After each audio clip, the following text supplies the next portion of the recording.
Hey guys, welcome back to another tech tip and guide video.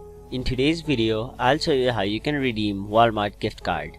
So first of all, go to any web browser on your mobile device or your desktop and go to this website right here, which is walmart.com. And you can do this process from your Walmart app as well. But for now, we'll simply do it through our browser. And once you're on your Walmart website or your app, you must be logged into your Walmart account, otherwise you won't be able to redeem your gift card. And once you're logged in, click on the account option, which is right over here. Then click on account. Now right over here you can see under the manage account category an option named payment methods. Click on it, then scroll down and click on add a gift card. Now enter your gift card number, your PIN or security code, and if you want you can also give your gift card a name, but if you don't want to, that's fine.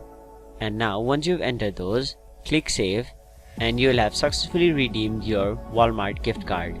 So that was it for this video. Hope this video was helpful to you guys, and if it was, please make sure to like this video and subscribe to our channel for more informational and helpful videos like these.